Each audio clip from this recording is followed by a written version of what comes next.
Nicolas, 43 ans, ancien chef de la tribu jaune, a remporté haut la main la course d'orientation de Koh Lanta, le feu sacré, ce mardi 6 juin. Une performance puisqu'il n'a mis que 40 minutes. Mais est-ce un record dans l'émission? Pour ce 16e épisode de Koh Lanta, le feu sacré, les 4 candidats encore en course, Nicolas, Tania, Frédéric et Julie, se sont affrontés sur la traditionnelle course d'orientation, l'avant-dernière épreuve, et sûrement la plus éreintante. Celle qui met le physique et les nerfs à rude épreuve. Ils étaient donc 4 sur la ligne de départ, au lieu de 5 l'an dernier, ce qui a d'ailleurs beaucoup surpris Tania, à chercher l'un des 3 poignards dissimulés dans la jungle. Et à ce petit jeu, Nicolas a été le plus fort en ne mettant que 40 minutes. À titre comparatif, Tania a trouvé en 4h40 et Frédéric en 5h20. Avant de vivre la dernière épreuve, celle des mythiques poteaux, la semaine prochaine, retour sur cette performance et celle des champions dans l'art de l'orientation, toutes saisons confondues. Nicolas, Koh Lanta, le feu sacré, je ne m'étais pas entraîné à l'orientation avant de partir. Nicolas semble serein avant le début de cette épreuve qui mènera les aventuriers à la finale. Il explique, « Je suis calme et sérieux parce que je suis extrêmement concentré, juste avant l'épreuve. Je n'ai pas envie de parler.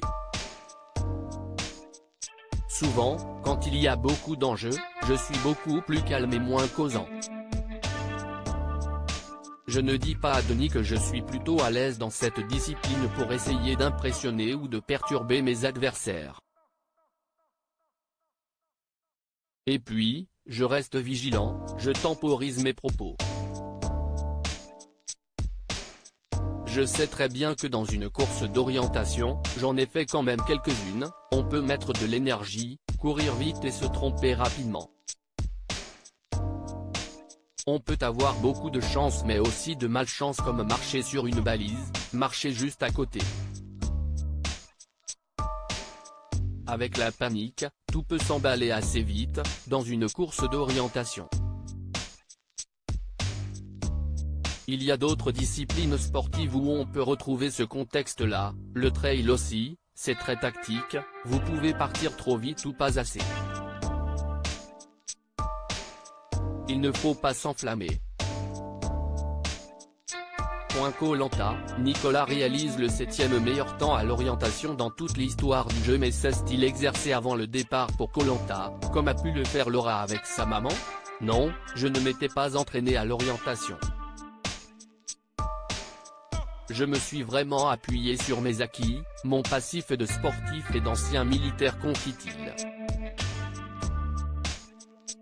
L'aventurier, qui fait l'unanimité sur le camp, ne cache pas la difficulté extrême de l'épreuve qui a vu partir son amie Julie. La course d'orientation est un sport où il faut rester lucide malgré la fatigue, ne pas paniquer. C'est très psychologique. D'ailleurs, c'est ce que disent tous les aventuriers qui ont vécu une course d'orientation dans Koh Lanta, c'est une des épreuves les plus dures psychologiquement parce qu'il y a un enjeu énorme. 3 poignards pour 4 aventuriers en course.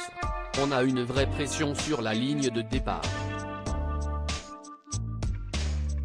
Koh Lanta, quels sont les aventuriers qui ont mis le moins de temps sur l'épreuve de l'orientation? L'épreuve d'orientation a été instaurée depuis la 3e saison de Koh Lanta. À l'époque, il fallait dégoter des pagaies dissimulées dans la jungle. Depuis la saison 5, les aventuriers utilisent une boussole et une carte et les candidats doivent d'abord retrouver une balise, qui se trouve près d'un repère donné, le bois centenaire, l'arbre liane et l'éboulis de pierre cette saison. Cette balise indique une couleur et un nombre correspondant à un point cardinal et le nombre de pas à faire dans cette direction. Alors quels candidats ont été les meilleurs jusque-là?